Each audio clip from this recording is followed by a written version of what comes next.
Yes! Welcome to Snow The Goalie, the only Flyers podcast, the people's podcast, players podcast, prognosticators podcast, Pedialyte podcast, presidential podcast. We're back. Hey, preseason started. We are here. Hello.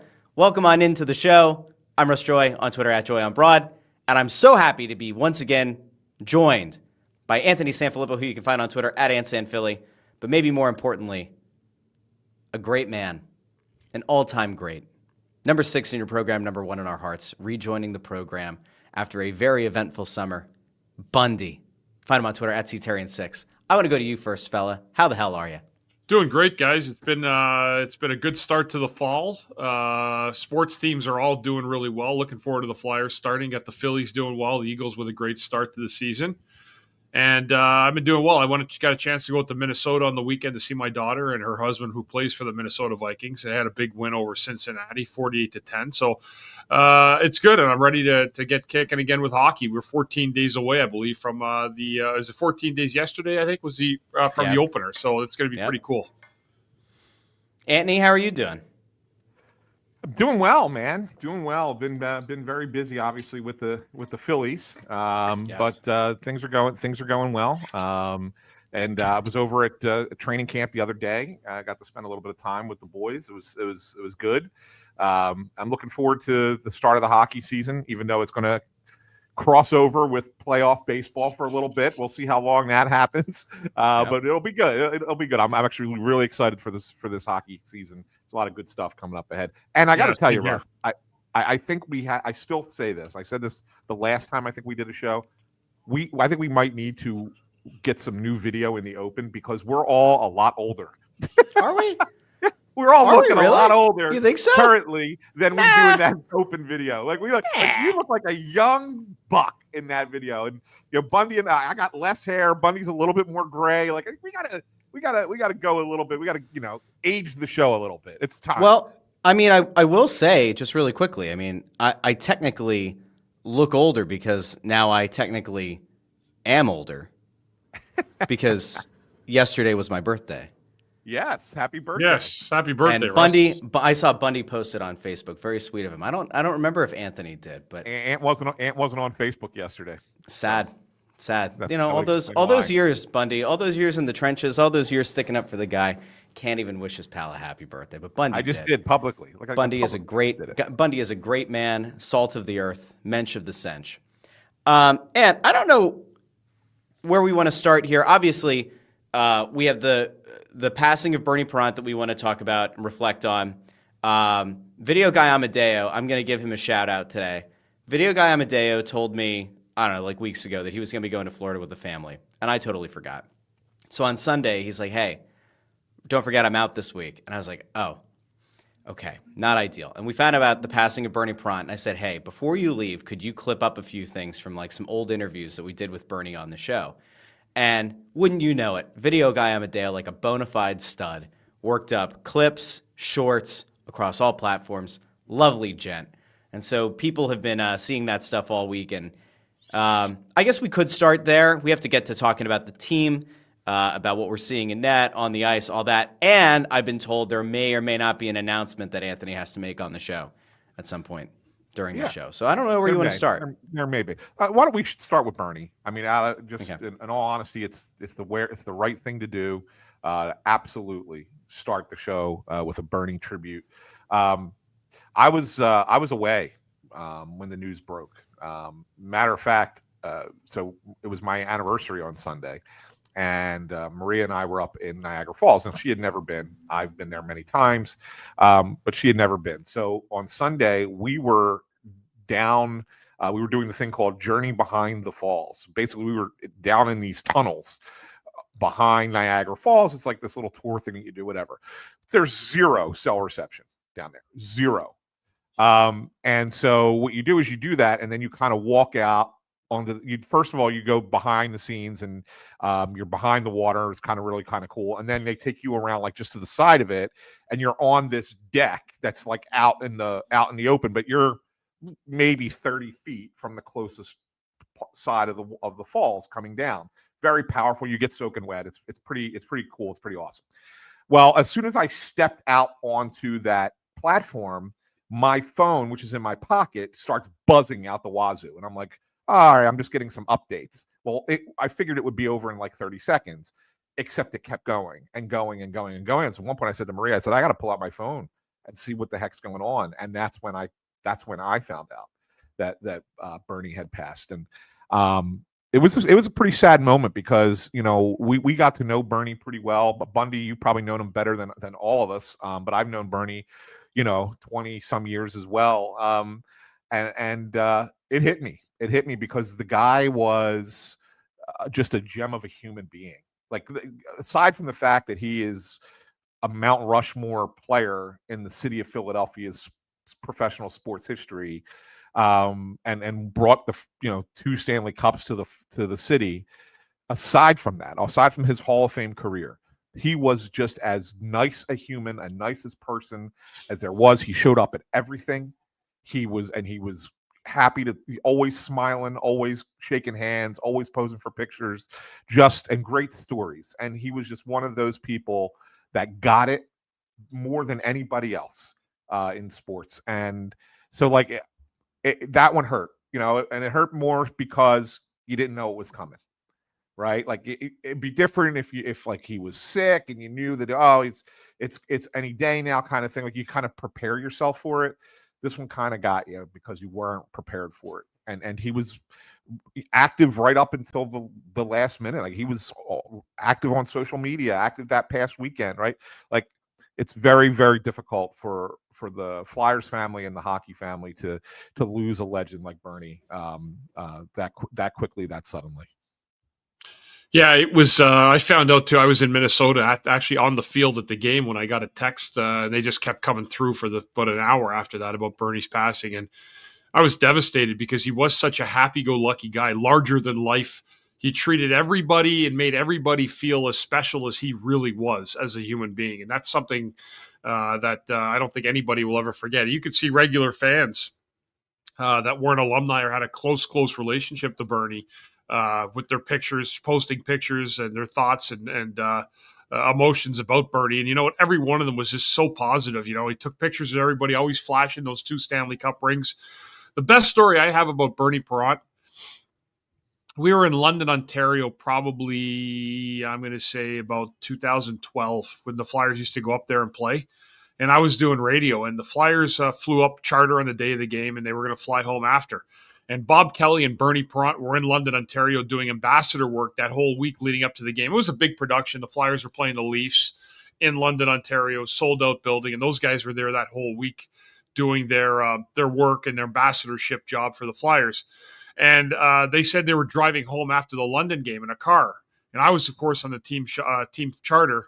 And I thought to myself, you know what? It would be pretty cool to take a 9 or 10 hour ride back with Bob Kelly and Bernie Parent and listen to stories the whole way home. And that's exactly what I did. And there's certain little decisions you make in life when you look back at them and you say, how cool an idea was that, or how great of a thought was that I was able to do that. And I did. And I listened to Rascal stories for 9 or 10 hours on that way home. I got basically a tour and an inside look at this 1970s hockey teams, personalities of all the players. The relationship between Bob and Bernie was unbelievable. And the love that those players have for each other will transcend time. So it was an unbelievable ride for me. I got to sit there and hang out with 2 great Flyers legends.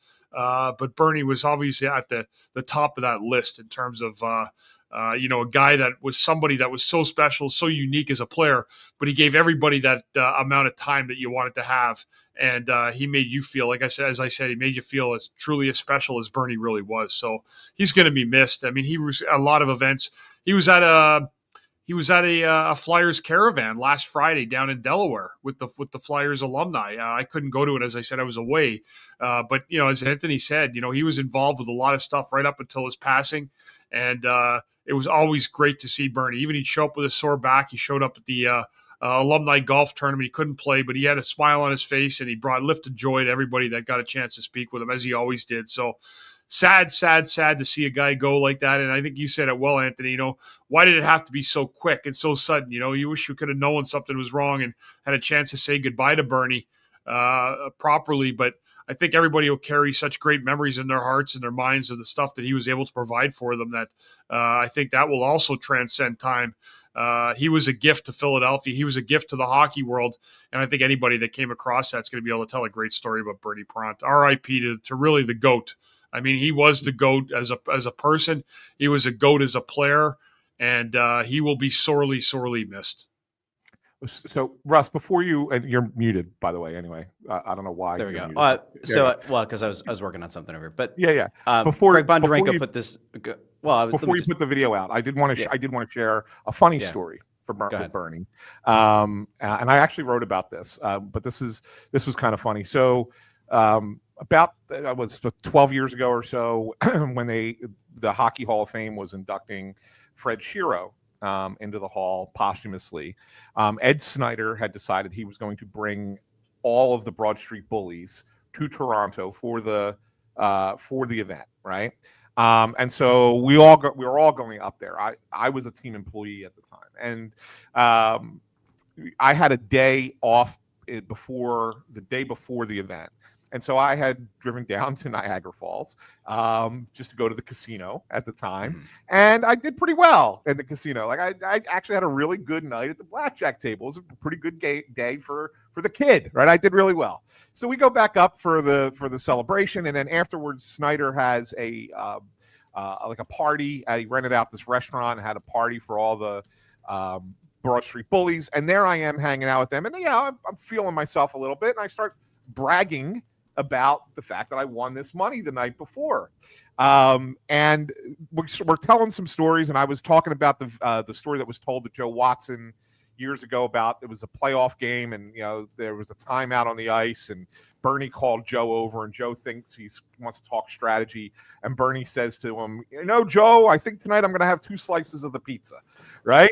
And so I tell that story like it's something that they had never heard before. Of course, they've heard it a million times. They've told it themselves a million times, but we're just kind of joking around that night. Later that night, I'm off to the side with some other Flyers employees, and all of a sudden the waiter comes over with a bunch of boxes of to-go pizza and the bill. And they hand me the bill. And Bernie walks over, doesn't even say a word, just smiling, taps me on the shoulder, opens one box, takes 2 slices out, and walks away. Like, that was the most unbelievable troll job. So they're all laughing. They all got me, right, because I won that money. So they made me buy all this pizza. And then Bernie came over and took 2 slices. I think was an automatic. It's one of the most memorable stories I have from my time in hockey. I pulled up at a gas station about 15 years ago. It was not far from my house in Marlton, New Jersey, and I pull up at a tank and at one of the stations, and who's in front of me? It's Bernie Parent by himself in his car. And I get out, hey, Bernie, how are you, buddy? How's everything going? Hey, how are you? How's everything going? Huh? And my friend Paul, who was in the car with me, we were going golfing. And he gets out of the car and he sees Bernie. He gets kind of excited, and Bernie looks at him and he goes, one time there I was playing the Rangers at the Garden, and a guy threw hot coffee all over my back as I was skating around the back of the rink.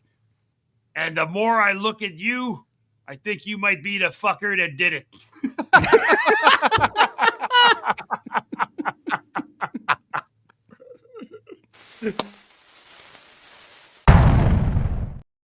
That's not a Bundy bomb. That's a Bernie bomb. That's a Bernie bomb. Bernie, and I started dying, and my friend was just stunned. He just started laughing after, because I knew it was just Bernie. But that was Bernie in a nutshell. Right on the spot. Never met my friend in his life. And he said, I think you're the guy that poured the hot coffee on me back in 1975 at the Garden. Just a classic, and those stories go on and on and on. We could sit here for hours telling them. But what a one of a kind human being he was, for sure. What's interesting, guys? Like, I didn't have the connection that you guys did with him. I only met him, I think, a handful of times. But the experience I had with him is what so many people have said across social media and across TV and everything, whether it's radio people, TV people, fans, everybody. When you would meet Bernie Parent, he would make you feel special. And no one knows that, right? Like, as a professional athlete or whatever, you don't necessarily owe anyone anything the time of day. It is nice to give back to fans, but like, ultimately you're a human being just kind of existing in life. Bernie would make you feel special. in some way. You would feel like you walk away and you had a personal connection with Bernie Perron. And that was always a really cool thing. Now, I saw that there were people saying, like, hey, the 2012 alumni game. Mike Boots says the only time I saw him play in person was at that alumni game. That was such a cool moment to watch him take the ice.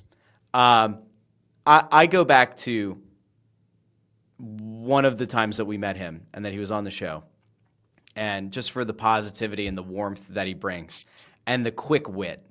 And that to me is the thing that like I will remember Bernie Perron for. I certainly was not around for his playing days, but I want to go out to a clip from, I think it was back in 2024. We were doing the Snyder Youth Hockey fantasy draft, and Bernie hops on the show, and he has one or two lines within like a 30, 40-second window that absolutely just give you an idea of what a jokester the guy could be.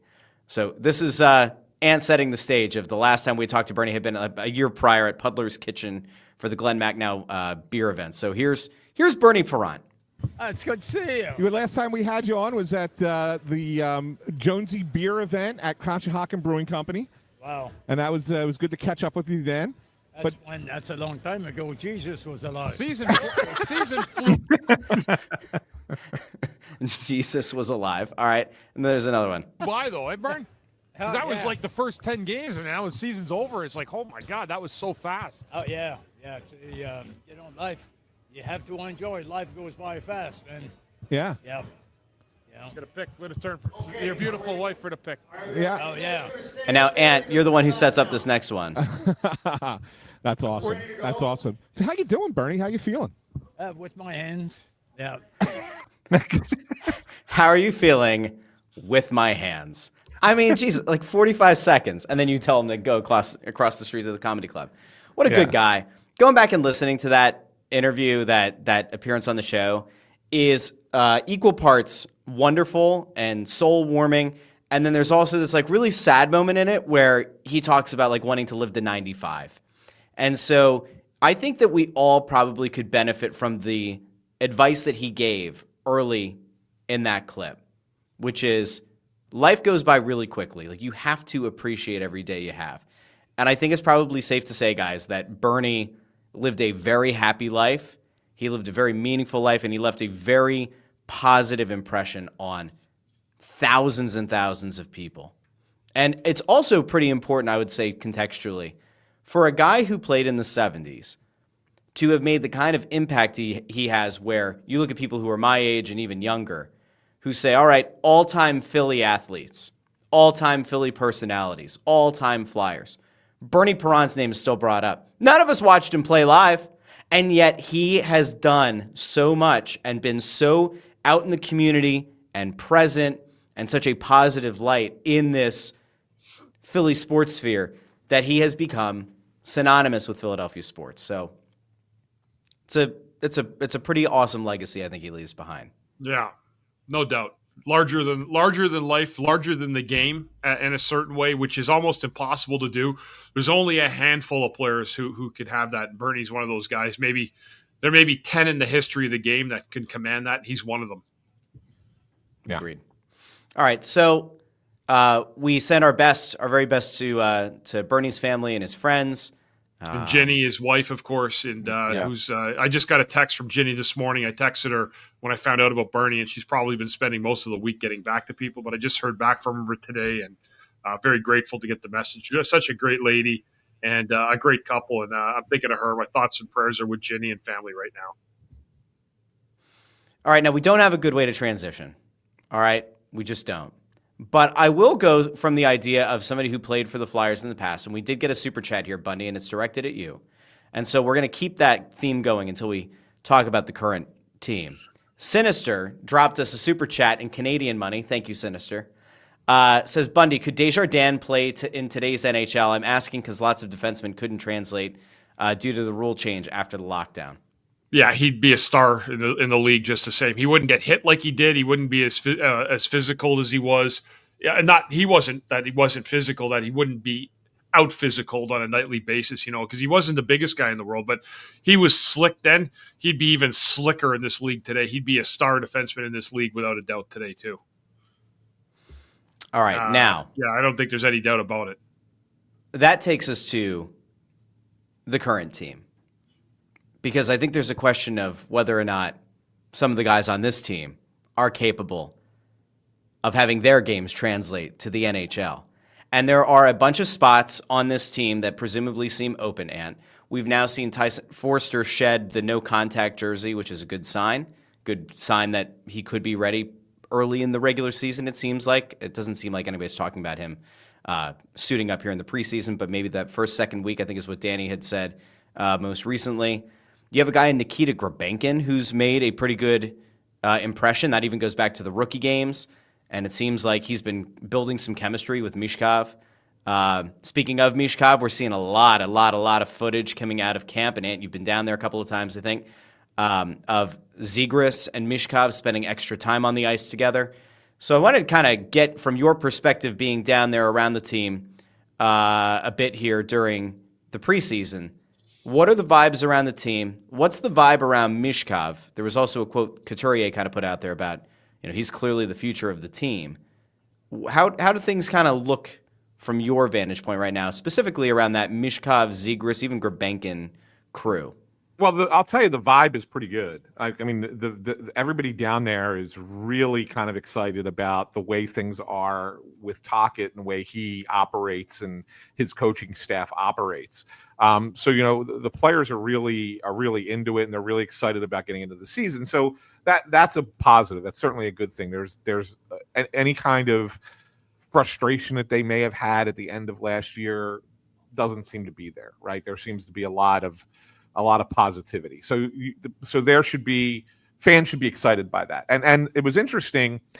I forget. I feel bad who we were talking to at the time because I was so distracted.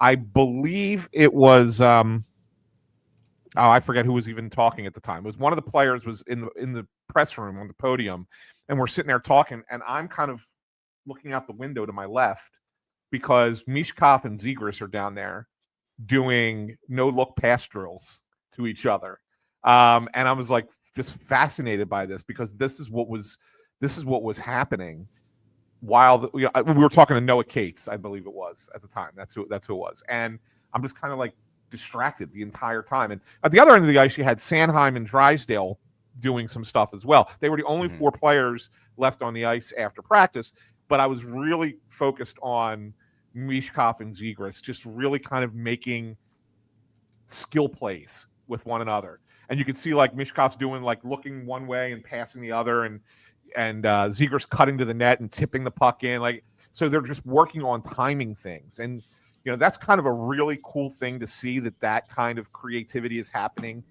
after practice and that they're doing it on their own because they feel like it's something that they can do. Right. And the thing that I think is most impressive about the camp so far as the way Tocchet runs things. And I asked Rick about this, because one of the things Noah Cates said is he said, I feel like I can give more offensively.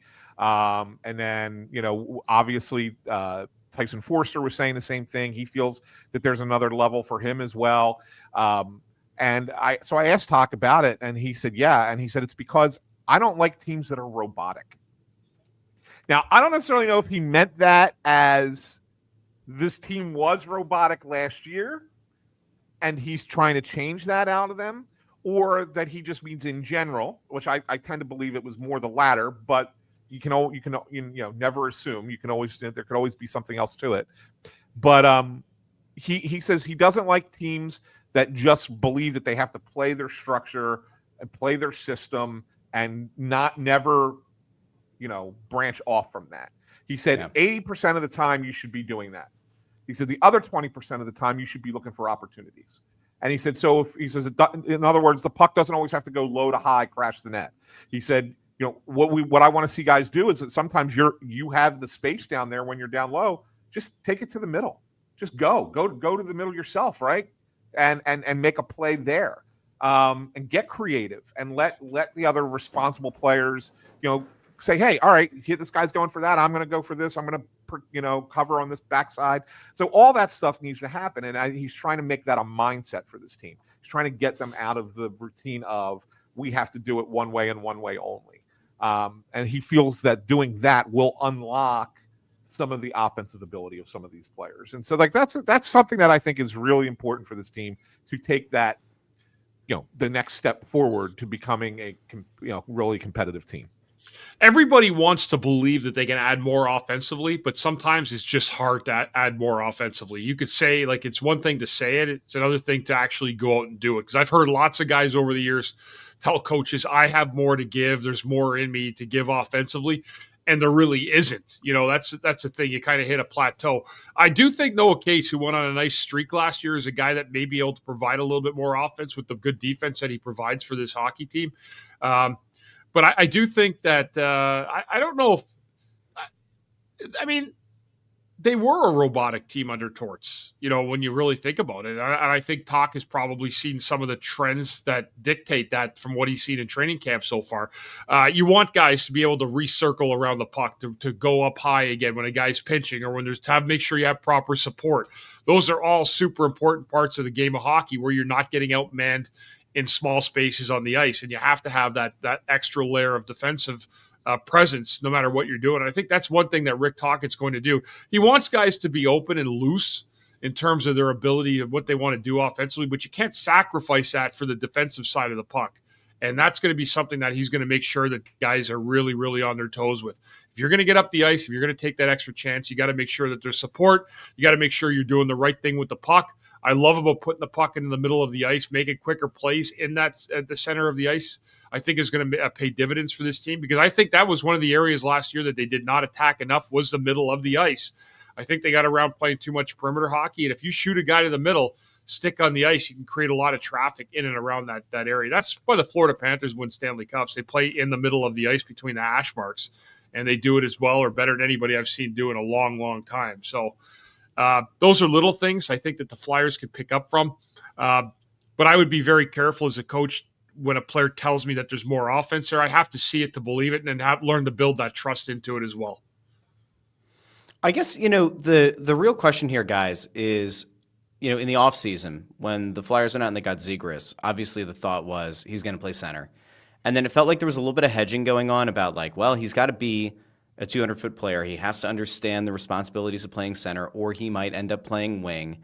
And right now it feels like they are going to give him every opportunity to sink or swim. But really, like, I would almost expect he's going to get a significant runway here to prove that he can be that center that they've thought that they were acquiring, correct? Yeah, absolutely. I think that's certainly going to be the case. Certainly for the beginning of the season. I mean, when you say runway, I think you're probably looking into the first couple months of the season at the very least that he's going to play the position. And I think that they're confident that he will get there. And what I mean by get there is, like, no one's going to expect Trevor Zegras to suddenly turn into, a Selke candidate, right? He's not going to be a two-way forward, but you at least be responsible enough, right? And you just have to be, you have those trade-offs, right? A guy that's a little bit more offensive-minded is maybe going to be lack a little bit more on the defensive side. And so you take that trade-off as long as the production is there, but you also don't want it to be that he's completely neglecting the responsibilities on the defensive part of his game, right? So he has to do certain things. And I think earlier this summer, Tocchet said that, they had to sit down and they talked. It was a good conversation. And he said, here's what we want you to do. Here's the non-negotiables, right? Like, these are the things you have to do better. You have to do well. You have to do within our system in order to stay at this position. And so I think it's going to be a little bit of that, but then they're also going to give him the ability to be creative, improvise a little bit if you have to, and make some things happen, and, pressure the defense, force them to make a bad decision or a wrong decision. And then you make the right, nice little pass and you get an easier goal. Right. So I think that that's going to be part of it. And I think that they're going to do it through communication. And what I mean by that, Russ, is, and they've already talked about this a little bit too, and Konechny was talking about this. He was saying that it's the way that they operate is something he's never seen before. And he's had multiple coaches. So it's not just like we're saying, oh, this is just different than Torts. This is different than a lot of coaches. And basically what it is that Tocchet says, here's what I'm seeing, and here's what I think would be better.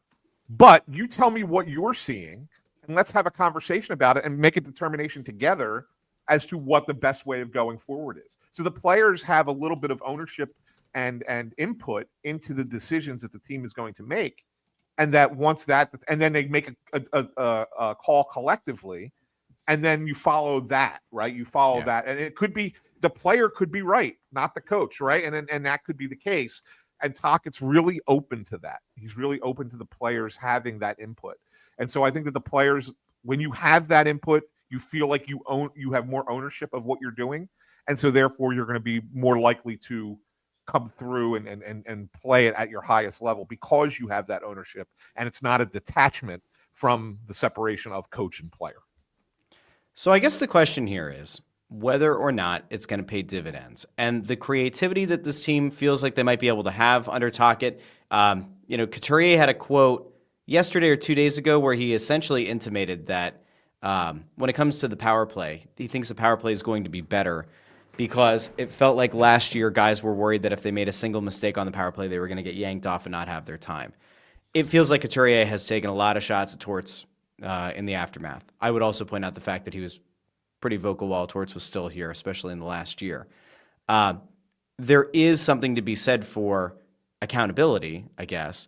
If the idea here, or if there's maybe a fear from some fans that Tocchet is going to be too laissez-faire and be like super player coach like Alain Vigneault, I think we can probably assuage those concerns, right? Like Tocchet will give to a certain extent, but he's not a pushover. Correct. No, you're 100% right. So ultimately, it should be a net positive for some of the younger guys, especially that have that creativity. They might actually be able to put it to use this year. I don't know. It's a very interesting spot the Flyers find themselves in because they've got some of their established guys. They've got their Konechny's of the world. They have their Couturiers who are trying to still rebound off those back surgeries and hopefully find some form of old form. You have an Owen Tippett who it seems like Tocchet believes in a lot. This organization believes in. Forster, everybody's talking about. Tocchet even said in this past week that Sidney Crosby got in touch with Tocchet to tell him how much he enjoyed having Forster around and that Forster is a sponge. And so then it's starting to feel like there's a lot of momentum behind Tyson Forster's name as well. And you got your Zegras, you have your Mishkov, you have guys like Brink that are back. It feels like that part of the roster is pretty settled. Maybe a Grebenkin makes the lineup. We'll see what happens there. The blue line feels a little bit unsettled, especially without Risto. What do you guys see as the plan on the blue line, especially with Risto? I mean, God knows how long he's going to be out, right? Like they're talking about the first month or two of the season, right? Like they're not saying Risto is going to be ready by week 2 of the regular season. I think he'll be ready sometime in November. Okay. Yeah, I think he'll be ready. Far ways away. Bundy, did you want to answer that first, or do you want me to go off of?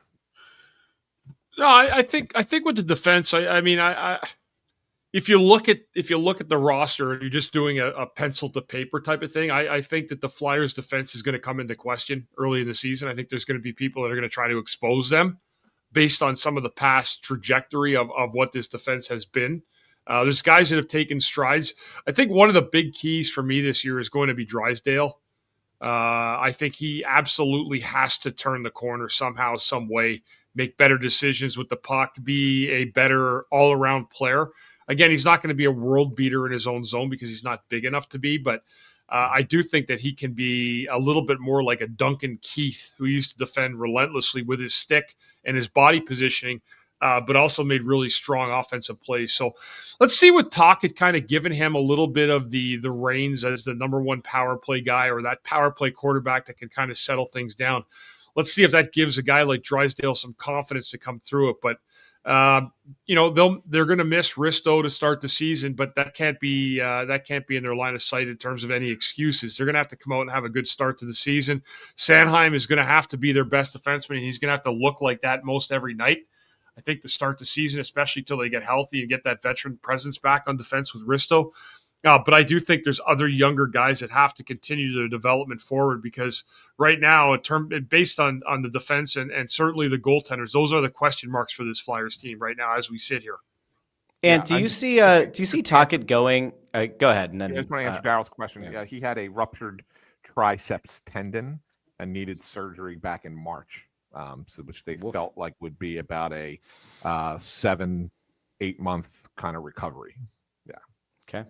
Anyway, on the idea of young guys having to take the next step, find some confidence, it feels like there's a possibility here. York could maybe see some power play time, right? It's been kind of bantied about. So that might be a good way to kind of get his head on straight and maybe kind of help him carry some confidence into even strength. Your thoughts? I think Cam York is a really interesting character in this play for the Flyers, because I think that they feel that there's a lot more there, right? And I think that they want to see him kind of become unbridled now, because he was so caught up in the bad relationship that he had with Tortorella, that they feel like they can really let him loose a little bit and he can be a much better player.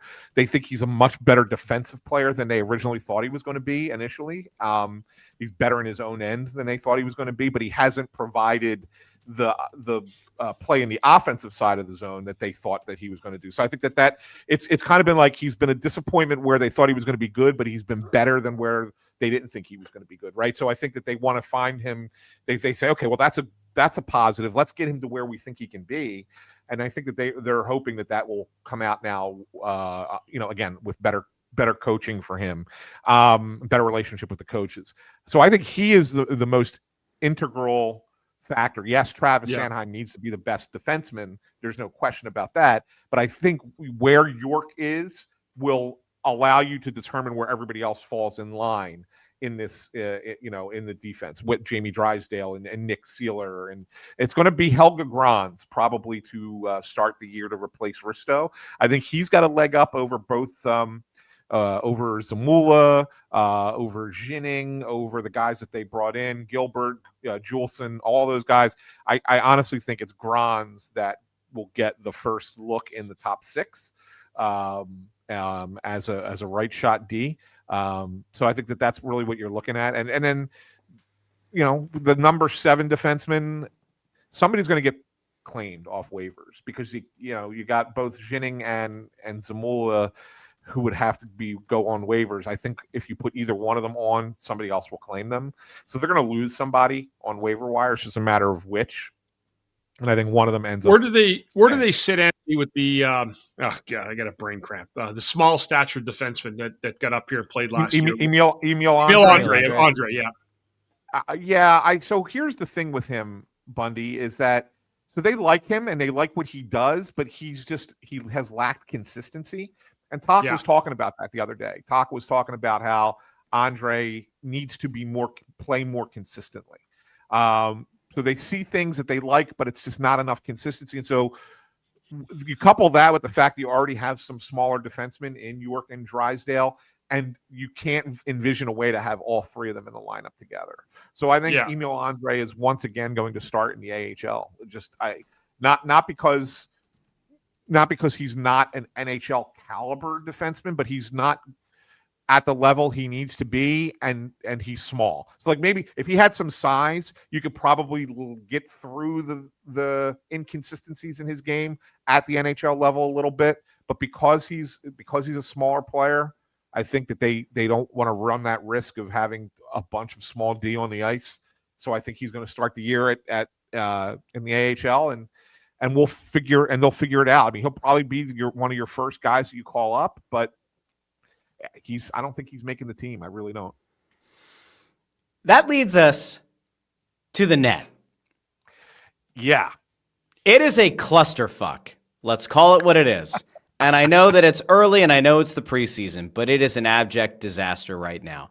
So the Flyers traded away Ivan Fedotov to Columbus. They've played 3 preseason games so far. They won their first game 3-2 in a shootout. They lost their second game 4-2 to the Canadiens. They lost yesterday 5-1 to the Caps. Here's some goalie stats from the first 3 games. First game, Kolosov allowed 2 goals on 17 shots faced. Not ideal. Game 2, Kolosov gives up 1 goal on 13 shots faced. Ersson gives up 2 goals on 9 shots faced. That's actually the game that he got pulled after the first period. Then there was the miscommunication, supposedly, where Tocchet had said he was going to play the whole game. And then in post-game, he was like, no, I meant he was only going to play the first period, which had some alarm bells going off, right? And then yesterday, Kolosov is in net, gives up 4 goals on 20 shots. Vladar comes in, gives up 1 on 9 shots faced. It's not great right now. I'm not saying that it's a disaster. I'm not saying it's always going to be bad. But, Ant, we can go back to the offseason. I think, all agreed that the Flyers would have been best suited trying to find someone who was better than Sam Ersson. And that was about it, right? They brought in Vladar, who can be a good backup. I'm not convinced right now that Sam Ersson is anything more than a backup. And last year was an indictment on him to some extent that he couldn't stay healthy, couldn't really hold up to the increased workload. And you can even go back to the half season before when Carter Hart left, that the results weren't exactly spectacular there either. How concerned do you think the team is with the current situation in net between Ersson, Vladar? I don't really know. Kolosov and Bjarnason are going to be in the A. But how do you think they're feeling right now after 3 games? Yeah, well, I can't imagine that they're too thrilled with the way things are going right now. As a matter of fact, if I had to say, not just in the games, but if you're watching practices in camp, the goalie that's been the best for them, believe it or not, has been Kolosov. He has been their best goal. That doesn't mean he's going to make the team. Doesn't mean that he's going to, get an early shot at the NHL level. But he has been their best goalie for whatever it's worth. Yeah, it's a concern. It really is. And they may be going into the season with 2 guys at the NHL level who are no better than being a backup goalie. And if that's the case, you're not going to win a lot of games. No. I think when I look at this team, and this is why I'm having such a hard time determining where they're going to fall in the pecking order of the Metropolitan Division, because I think that they have the potential to get as high as 4, and they could fall as far down as, say, 7. I really think there's a lot of fluctuation here, and a lot of it tends to circle around the fact that I don't like their goaltending. And I'm not certain that they like their goaltending. And I think that that's really what it comes down to for me. If these guys can, get it together and be at least passable goalies, with a save percentage around 900, your goals against, high, low 3, right around 3, if that, I mean, that's average. I'm asking for average, right? Then I think that the Flyers are a good shot at being a potential playoff team. If they can't be average goaltending and they're below average goaltending, forget it. They're going to be in the lottery again next year. Bundy, do you think there's any frustration there that nobody's been able to really set themselves apart, kind of stand out as a guy that looks reliable through 3 games?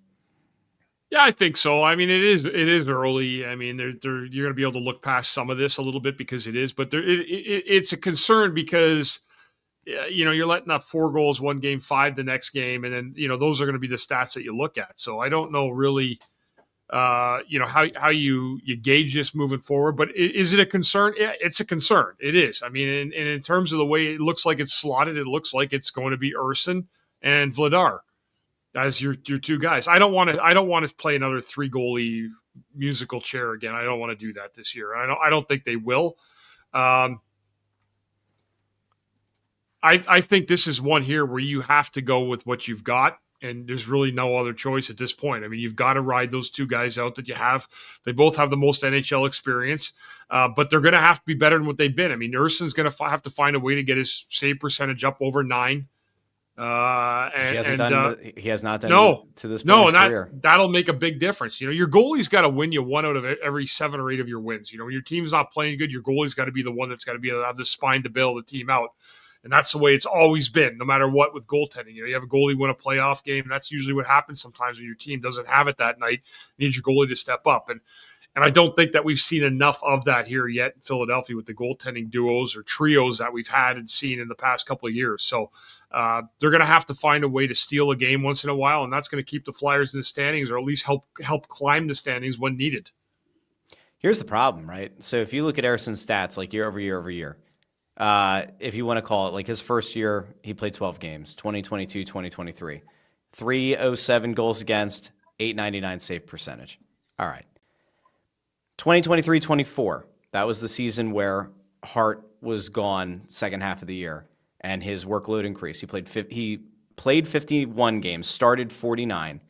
He had a 282 goals against and an 890 save percentage. You go, all right, maybe with the full off season, maybe knowing that he's going to be the man going into the upcoming year, he's going to build off of that. No. Goals against went from 2.82 up to 3.14. Save percentage dropped from 890 to 883. I'm not convinced. And it sucks because there was a time where I thought Ersson looked like he could push Hart for some playing time. And now he just looks like a guy that it ain't there. I hope that he pulls the nose up on it. I'm not ready to like throw in the towel on Sam Ersson's career by any stretch. But it's like the numbers aren't exactly encouraging at this point. And then if you look at Vladar and you go, all right, well, like, is there any hope there? Yeah. I mean, he had a save percentage, over 900 back in 2021-22. Last year, he was really close, 898 save percentage in 29 starts, 2.8 goals against. Like, Vladar is a good backup. But we don't have there's not a one right now. I'm not entirely convinced that Ersson's going to be that guy. Obviously, there's a thought, Ant. Zvragin has had an incredibly strong start again in the KHL. Super young, still under contract for, I think, another year or two. It's not as if Russian players can't get out of their contracts in the K. But you're not going to rush Zvragin over here just because Ersson kind of ain't getting the job done. I guess the question is, from the people that you've talked to, is there an eye? Is there like a wandering eye to Zvragin? Not for this year, maybe not even for next year, but they are thinking as highly of him as a lot of people in the hockey community seem to be. I don't think there's a rush to it. I mean, he's 20 years old, right? And and like you said, he's under contract over there. I think that they view him as the guy that is going to be the future goalie, but he's still a bit away, right? And he has gotten off to a good start in Russia. He has he's only played 3 games for SKA St. Petersburg. 949 really save percentage. 949 save percentage. 3 really good games. 1.66 goals against. Stud. But he didn't play like their first 2 weeks of the season. Like he was on the bench. Yeah. And I asked about that, and I was told that they just do things differently in Russia for whatever reason.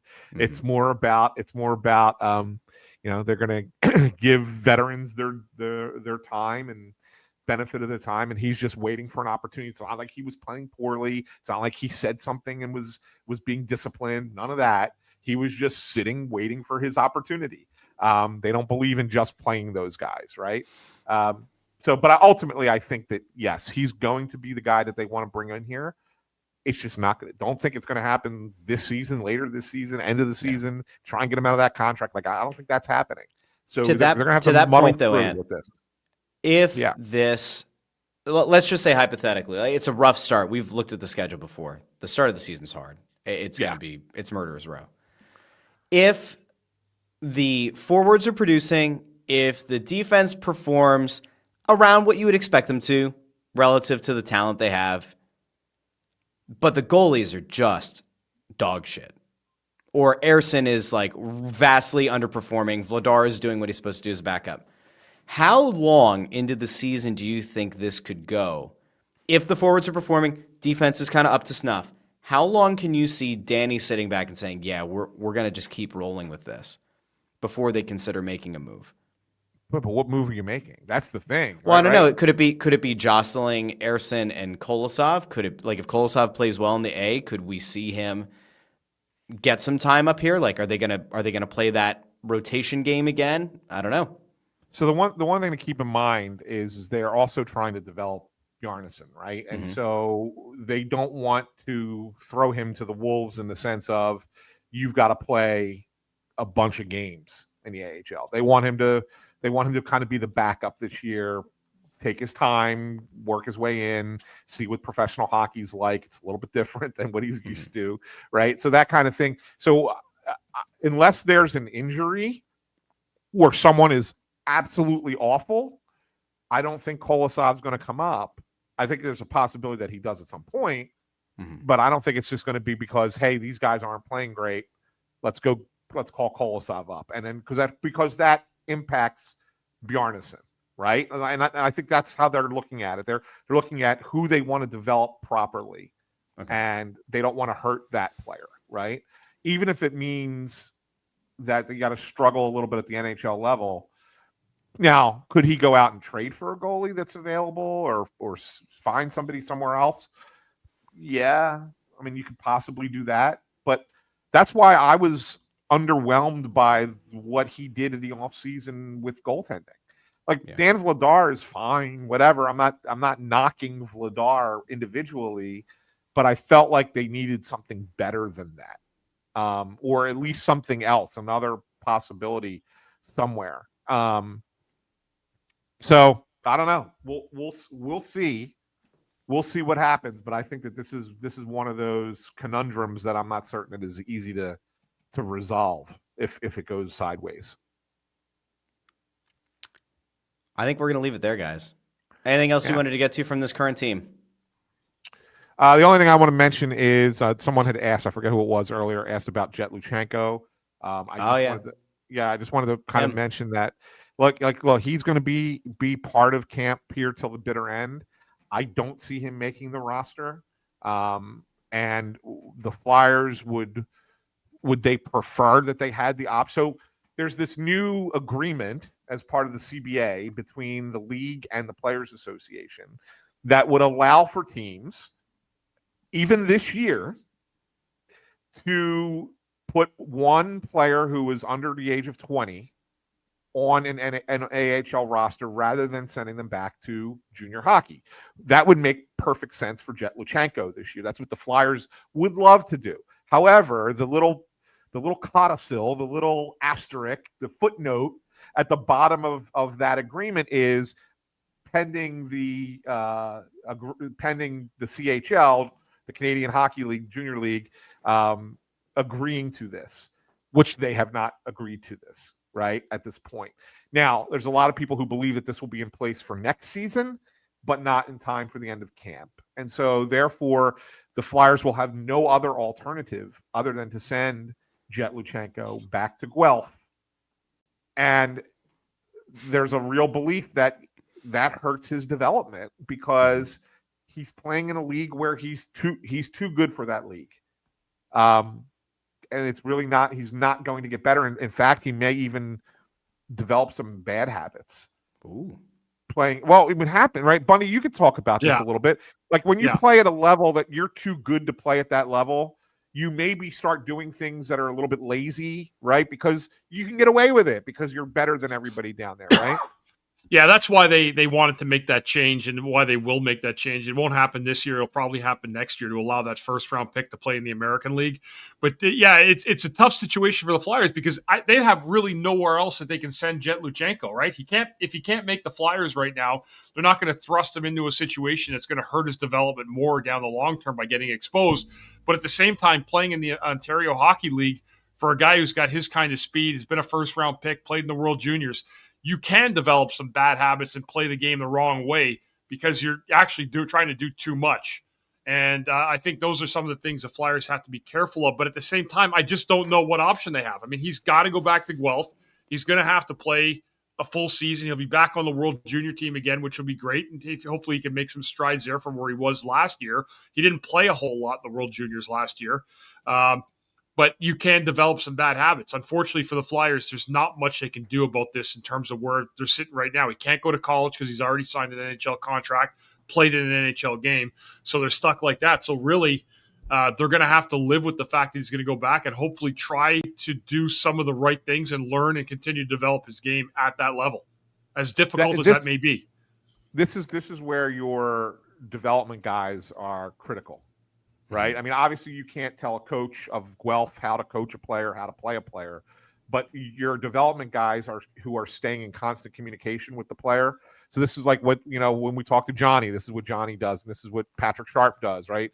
These guys go and they stay in touch with these young players and make sure that they have conversations with them and talk to them about how to be a little bit more professional at the level that they're at. Right. Because they can't really be under team control. So I think that's really where this is, the Flyers, that's all they can do. And they just hope that it works out best for them. I expect Jet Luchenko will be back in March at some point. Whenever Guelph's not a good team. I can't imagine they're going to even be a CHL playoff team, right? So I think he'll be back sooner than guys who maybe go on those longer OHL or Q or WHL playoff runs. But at the same time, I don't know. It's disappointing. It's frustrating. And look, the Flyers aren't the only team who have this problem. Like, every team has a guy that's like this. That's 19 years old, that is not quite ready for the NHL, but that they feel like that they want to develop, and they can't because the CHL is clinging to them. Because look, the CHL is great for development until they're drafted. Then they become commodities, right? Then they become ticket. Then they become money. Then they become ticket sellers. Oh, we have so-and-so's first round pick on our team. Come see them play. That's really what this is about, right? And so the CHL wants to be compensated for losing this talent that's going to hurt. They feel is going to hurt their product. Ultimately, that's what this is going to come down to. But it's unfortunate. It's unfortunate that this is the player that the Flyers are facing this with 1 year out. Like, almost if this had happened a year sooner, then it would be a lot better for the Flyers. It's just the timing of it's not good. I won't say anything. Well, I know what you wanted to say. You wanted to say this is why it was a bad pick, but it's not. That's not necessarily true. But I mean, I'm going to stand pretty resolute in the belief that, like, I don't think that this guy is as good as where he was drafted, and it's totally fair to kind of throw the idea out there that he might be too good for that league. Then the offense better pick up. Because what he's not showing right now, he's showing some decent intangibles when he plays. And even last year, when he was playing in the preseason, he showed some good intangibles. The offensive production has to pick up, though. Like, it has to. And so if he's going to go back, and he's going to have to go back and play for Guelph, and they're not a good team, what's the thing you always say, Ant? Somebody's got to score the points. Yeah, sure. Right, well, hopefully he's able to take that to another level there, figure it out. I don't know. And you hope that's the role that they play him in, right? I mean, but you don't know what how the coaches are going to use him, right? I mean, that's what it comes down to. Like, look, the Flyers would feel fine with him going back to junior hockey if he was going back to London, for example, right? Yeah. Because that's like that's a pro hockey factory, right? And so they know that the coaching staff there, the Hunter brothers, are going to really take care of players and make them learn how to play the game, to play it the right way at the NHL level. It's the fact that he's going to Guelph. Like, that's the thing. Or it really comes down to, he's not going to one of the top OHL teams or top CHL teams, any of the three leagues up in Canada. And so that's part of the problem. Like, if Guelph was willing to trade him to another team, well, then maybe the Flyers would feel better about it, right? Like, you know what I'm saying? So it's not necessarily just going and playing in junior hockey. It's where he's going as well. And I think that's the disappointment. So, that was a disappointment. Ant, do you want to give people something to look forward to, or do we have to wait? Oh, are you talking about Snow the Goalie? I am talking about Snow the Goalie. I don't know if you're aware that Snow the Goalie is a thing. Are we going to talk about it or no? You get to make the call. I'll bring it up. Then let me kind of set the stage. Last night, if you followed the show on Twitter, you will have undoubtedly seen this tweet, which got people confused, which I guess was not exactly the intention. I was hoping that more people would put it together. Some people did. But this came out yesterday. And this was happening last night. And somebody was like, oh, are you guys on the road to go cover the game in Hershey? No. And a couple of people started to put it together, but Anthony, now might be a good time to let people know what's up. Would that have been as good a ride as Bundy riding 9 hours with Bob Kelly and Bernie? That's what it looked like. I just sat there and listened to stories the whole way back. No, so this is something that's new, going to be starting this year. I believe October 15th will be the first day we do this, but we are going to be doing a weekly live Snow the Goalie. And we are going to be doing it from various Chickies and Pete's around the area on Wednesday nights. I shouldn't say night. It probably gets late afternoon, early evening. The time has not officially been said. I think it's going to be 6 o'clock, but I'm not 100% sure on that. We're still kind of figuring out those last details. But we will be live. So those of you who want to come out and join us, we'll let you know each week which Chickies and Pete's we will be at. And not only that, we will probably, Russ, have the ability tech-wise to have people be part of the show as callers into the show, because we are going to be partnering with a radio station to do it. Not one of the two big ones in town, but we will be working with. So just to kind of give this a little bit of understanding why this is happening. The company that I work for On Pattison was acquired by the company that owns WBCB Radio up in Bucks County in Burlington. And they asked me if we could work out a partnership with Snow the Goalie to kind of do it, to do a weekly show that could be simulcast both through our platforms and through the radio station. And so we worked it out so that could happen. And then Chickies is going to be our sponsor. So we're going to be at Chickies and Pete's doing the show. This does not impact Press Row Show. This is just for Snow the Goalie. I guess what Russ used to call Snow the Goalie Radio. That's right. So that's what this is. So this will be a Wednesday night thing. But we will. The plan is for us to still be down at Wells Fargo for all the games, like we have been. So this is just something separate from that. And there are three. For anybody who's looking ahead at the schedule, be like, well, wait a second. There are 3 Wednesday home games. On those 3 weeks where there is a Wednesday home game, we will pick a different day that week to do the show from Chicky. So it'll whether it be a Tuesday or Thursday, whatever. So those 3 weeks will be on a different day, but every Wednesday. And the plan is to try and get some guests from time to time that come out and join us. And, we'll have to work with the Flyers on that to maybe get somebody to pop over. And I would imagine that on those days would probably be one that was more convenient to the guest, whether it would be the South Philly location or the locations in South Jersey or whatever the case might be. But we'll let you know. But yes, we will be starting October 15th, a live Snow the Goalie from Chickies and Pete's. So hopefully you guys will come out and join us. Yeah. It'd be great to see everybody. Also, guys, 2 weeks from tonight, I will be I think I'm not 100% sure on this yet. We're still finalizing it, but I might be throwing my hat into the ring in my first play-by-play job, calling Ice Wars for BKFC. Yes. It's going to be interesting. Interesting enough. They're actually the fights are going to be at Amarant Arena in Florida the night after the Flyers play the Panthers. So I will be at the Flyers game on the 9th down in Sunrise, Florida for the Flyers opener of the season, doing pregame radio. And then I'm going to be calling Ice Wars, BKFC Ice Wars on the 10th. That will be a pay-per-view. You want to turn in for 10 amazing fights, come on in and join me. It's going to be a spectacle for sure. That's awesome, Bundy. Very good stuff. Yeah. And so just it's funny that, my wife mentioned something earlier and Daryl says, oh, it's no longer called Wells Fargo. No, it's not. We are going to be down at the X now, the Xfinity Mobile Arena. And she said, are you wearing purple today to promote the Xfinity Mobile Arena? And I was like, no, but that is the thing. Like everything down there is purple now.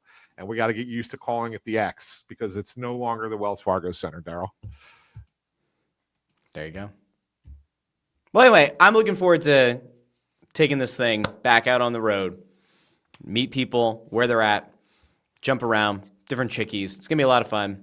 I'm gonna like having our regular commenters call in. That to me is going to be fun. Like to have them call in and talk to us as opposed to us just sitting here reading the comment section. Correct. We're still working on some tech things about whether or not we're going to be bringing comments up on the screen or not. For the weekly show from Chickies and Pete's. We might not. We're going to figure that one out over the next week or so. And then I have to go. I'll be gone for a week to Vegas for work. So when I return, we'll be going live on the radio. So I have limited days left to try to figure it out. But it's going to be a lot of fun. And then as long as everything goes the way that it should, we should also be down doing every Press Row show from the X We just need a couple of people to, sign a couple of things. And we'll leave it at that. We'll leave that in their court. Let's get it done. Get it figured out. Remember we used to say, Russ? Lawyers. We love the lawyers. So anyway, spread the word, because starting October 15th, we'll be at a rotating set of Chickies and Pete's. And as soon as we get the schedule of which locations we'll be at every Wednesday for Snow the Goalie Radio, we will let you know. And you can come out. The beauty of it, obviously, is you don't have to buy a ticket. You just come out, come hang out, obviously get something to eat, get something to drink. Let's have a chat, talk some puck. It's going to be a lot of fun. Yeah, looking forward to it. Yeah, it'd be great. By the way, JH kind of gives us the idea of going back to No Pucks Given Ant. Do food reviews while we're there. I like Chickies and Pete's. I like some Chickies food. So anyway. Crab fry report.